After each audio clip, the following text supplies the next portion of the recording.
화창한 어느 날 작은 마을 엘르무드에서는 매년 열리는 유쾌한 바자회가 한창이었다. 이 바자회는 주민들이 서로의 물건들을 교환하고 재미있는 게임들을 즐기며 마을 발전 기금을 모금하는 자리였다. 올해 행사의 하이라이트는 당근 케이크 경연 대회였다. 마을 최고의 제빵사인 메리 아줌마와 그란트 아저씨가 이번에는 신참자 제니의 도전을 받았다.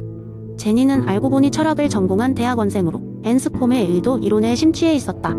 그녀는 케이크 경연 대회에 참가하면서 자신의 의도를 충분히 설명하기로 결심했다.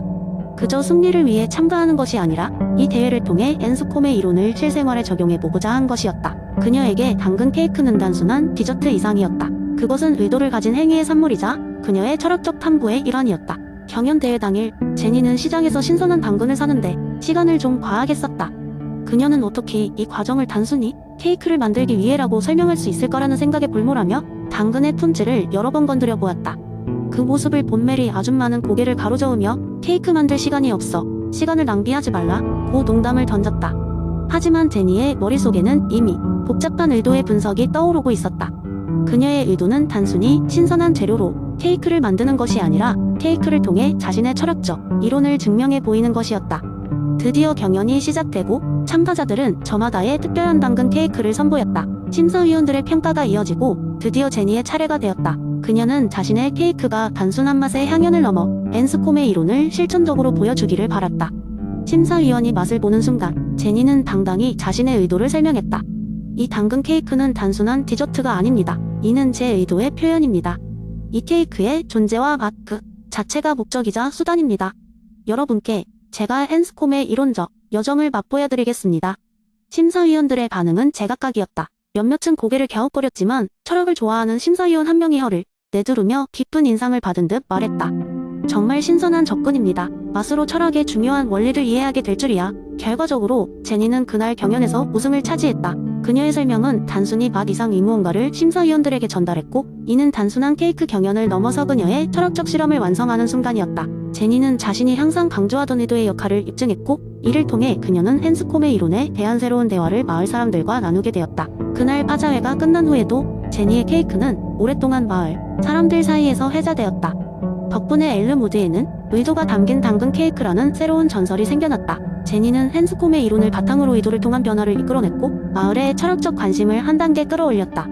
이러한 독특한 경험을 통해 우리는 앤스콤의 의도 이론이 단순한 철학 이론에 머물지 않고 어떻게 실생활에 적용될 수 있는지를 깨닫게 된다. 때로는 한 조각의 케이크가 깊은 철학적 대화를 이끌어낼 수 있다니 삶은 참으로 예측 불허의 연속이다. 두 번째 이야기. 옛날 옛적 율리 왕국이라는 신비한 나라가 있었다. 이 나라는 특별한 철학적 이론들이 살아 숨쉬고 널리 퍼져 있는 곳이었다. 그 중에서도 가장 인기 있었던 것은 무지의 장막, 과진정성이라는 두 신비한 힘이었다. 이 두 힘은 각자의 방식으로 사람들에게 윤리적 가르침을 전파했지만 서로 다른 길을 걸었다. 무지의 장막은 주로 롤스 경이라는 기대한 철학자에 의해 사용되었다. 그의 방식은 간단했다. 모든 사람의 사회적 지위, 능력, 개인적 성격 등 모든 것을 있게 하는 장막을 씌워 그들이 평등한 상태에서 사회를 설계하도록 하는 것이었다. 왕국의 시민들은 이 장막을 통해 공정성과 정의를 배웠다. 평등하게 생각하라. 모두에게 공평함을 제공하라. 라는 메시지가 장막의 모토였다. 그러나 진정성이라는 또 다른 힘은 버나드 왕자에 의해 더 널리 전파되었다. 그는 인간의 감정과 경험이 도덕적 판단의 필수적인 요소라고 믿었다. 버나드 왕자는 사람들에게 너의 내면의 목소리를 들어라. 진정한 너 자신이 되라라는 메시지를 전파했다. 그는 장막의 이상적인 추상성을 비판하며 진정성을 강조했다. 그의 철학은 복잡하고 인간미 넘치는 삶을 포용하는 것이었다. 어느 날, 이 두 신비한 힘은 한 젊은 소녀, 엘리나의 삶을 변화시키게 된다. 엘리나는 율리 왕국의 어느 작은 마을에 살고 있는 평범한 농부의 딸이었다. 그녀는 늘 자신이 누구인지, 무엇을 원해야 할지 혼란스러워하며 살았다. 그녀의 부모님은 무지의 장막을 신봉하며 정의롭고 공정한 삶을 강조했지만 엘리나는 항상 뭔가 부족하다고 느꼈다. 그녀는 독특한 감정과 경험들이 묻히는 것이 싫었다. 그러던 어느 날 그녀는 버나드 왕자가 왕국을 순회하며 강연을 한다는 소식을 듣게 되었다. 큰 기대와 설렘으로 강연장을 찾은 엘리나는 버나드 왕자의 이야기를 듣고 깊이 감명을 받았다. 왕자는 이렇게 말했다. 여러분의 고유한 경험과 감정은 헌신해야 할 중요한 자산입니다. 그것들은 단순한 이상적 퇴과는 별개로 진정한 삶을 살아가게 하는 힘입니다. 강연 후 엘리나는 버나드 왕자에게 다가가 자신의 고민을 털어놓았다. 그녀는 자신이 여러 가지 감정과 생각이 얽혀 있는 삶을 살고 있으며 그것이 왜 중요한지 이해하고 싶다고 말했다. 버나드 왕자는 따뜻한 미소를 지으며 말했다. 엘리나, 너의 고요한 삶의 이야기는 무수한 실타래로 이루어져 있다. 그 실타래가 바로 너의 진정성이고 그것을 두려워하지 말아야 한다. 나의 조언은 단순하다. 너의 경험을 경청하고 너의 진실된 목소리를 따르도록 하라. 엘리나는 그날 이후로 자신의 삶을 더 깊이 탐구하게 되었다. 무지의 장막으로 타인을 배려하고 공정성을 지키되 자신의 감정과 경험을 허용하는 균형 잡힌 삶을 꿈꾸게 되었다. 그녀의 결단력과 진정성은 그녀를 마을에 존경받는 지도자로 성장시켰고 다른 이들에게도 두 가지 힘을 조화롭게 사용하도록 영감을 주었다. 이렇게 해서 율리 왕국은 단순한 공정함을 넘어 개인의 진정성을 포용하는 아름다운 곳으로 거듭나게 되었다. 엘리나는 결국 버나드 왕자와 롤스, 경의 지혜를 통합하며 자신만의 윤리적 길을 발견하게 되었고 그로 인해 왕국 전체가 더욱 풍요롭고 다양해졌다. 이는 무지의 장막과 진정성 사이에서 피어난 통합의 이야기로 끊임없이 변하는 인간의 삶 속에서 균형 잡힌 도덕적 결정을 내리도록 영감을 주었다. 세 번째 이야기. 옛날 옛적에 작은 왕국에 살아가는 사람들이 있었다. 이 왕국은 외부로부터의 위협과 내부의 갈등으로 끊임없이 소용돌이치고 있었다. 왕국의 남쪽에는 성난 해적들이 살고 있었고 북쪽에는 산적들이 자리 잡고 있었다. 게다가 왕국 내부에서도 왕의 의사결정을 두고 귀족들끼리의 의견 충돌이 자주 벌어졌으니 궁전은 마치 화약고 같은 상황이었다. 이 혼란스러운 시대에 왕국에는 아주 유명한 철학자가 한 명 살고 있었다. 그의 이름은 에픽테시오스였고 사람들은 그에게 지혜를 구하기 위해 자주 찾아오곤 했다. 어느 날 왕국의 젊은 왕은 해결해야 할 문제들에 압도되어 에픽테시오스를 찾아왔다. 왕은 지혜로운 철학자에게 가득 차오른 스트레스를 토로하며 물었다.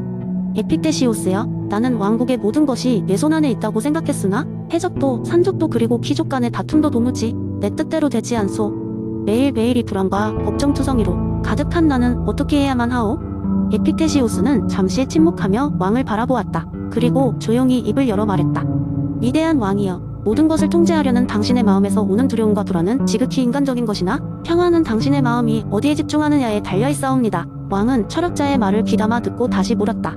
그렇다면 나는 무엇을 어떻게 해야 평안을 얻을 수 있단 말이오? 그때 에픽테시오스는 왕에게 작은 궤짝을 하나 건네주었다. 그 안에는 2개의 돌이 들어있었다. 한 돌에는 통제 가능이라고 쓰여 있었고 다른 돌에는 통제 불가능이라고 적혀 있었다. 에픽테시오스는 설명을 이어갔다.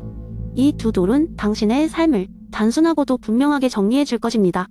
매일 아침 깨어나면 당신의 노여움을 일으키는 것들, 당신을 즐겁게 하기도 하는 모든 사건을 이 2 돌에 따라 구분하시오. 당신이 통제할 수 있는 일에 힘과 마음을 쏟고 통제할 수 없는 것에는 그냥 이 돌에 던져두는 것으로 충분하오. 왕은 처음에 비웃으며 그 방법을 의심했으나 막상 실행에 옮겨보니 점차 마음이 짐이 가벼워지는 것을 느꼈다. 그는 통제 가능 돌을 통해 왕국의 정책과 백성들에 대한 애정을 키우며 통제 불가능 돌을 통해 때때로 불가피한 외부의 위협 앞에서는 명상을 통해 마음을 다스렸다. 시간이 지나자 왕은 점점 더 평화로운 상태를 유지할 수 있게 되었다. 귀족들 간의 다툼도 줄어들고 막강해진 왕국의 내구성 덕분에 해적들과 산적들의 위협도 점점 사라져갔다. 왕은 비로소 스스로도 만족스러운 삶을 살게 되었고 왕국은 평화와 번영의 시대를 맞이하게 되었다.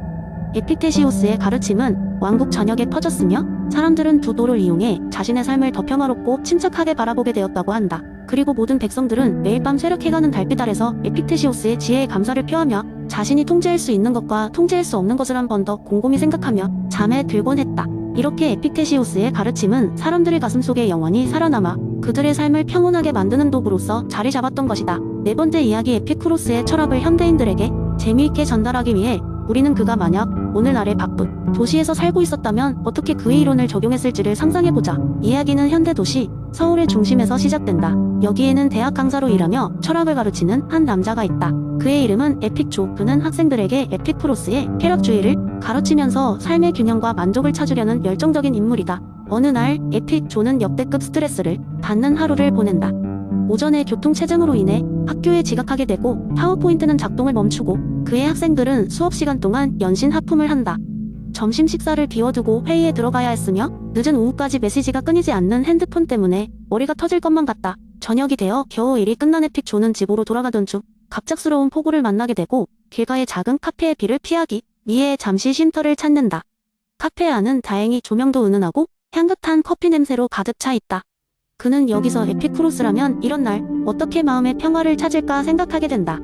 그는 커피 한 잔을 주문하고 창가 자리에서 조용히 앉는다. 따뜻한 커피 잔을 2 손으로 감싸 쥐고 창밖을 바라보는데 비가 떨어지는 모습을 차분히 감상하면서 그는 비로소 마음의 평화를 조금씩 되찾는다. 이 순간 에픽존은 에피쿠로스의 말이 떠올랐다. 불필요한 걱정을 버리고 작은 희열을 만끽하라.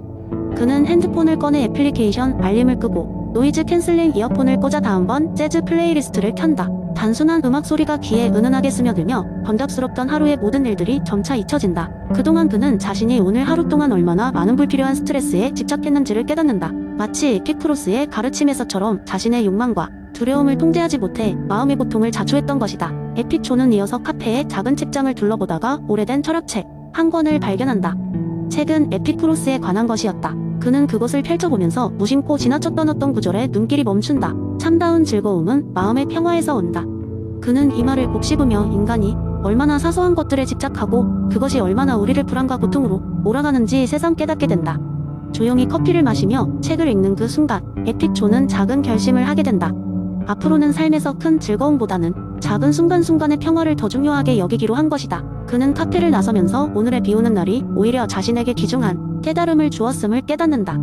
그날 밤 에픽존은 학생들에게 보낼 새로운 강의 자료를 준비하며 현대 사회에서도 에피쿠로스의 철학이 얼마나 중요한지를 보여주는 사례로 자신의 이야기를 풀어놓기로 한다. 에피쿠로스의 이론처럼 우리 삶도 지나친 갈망과 불안을 잊고 현재의 작은 평화를 찾는 순간에서 더욱 풍요로워질 수 있음을 알려줄 생각이다.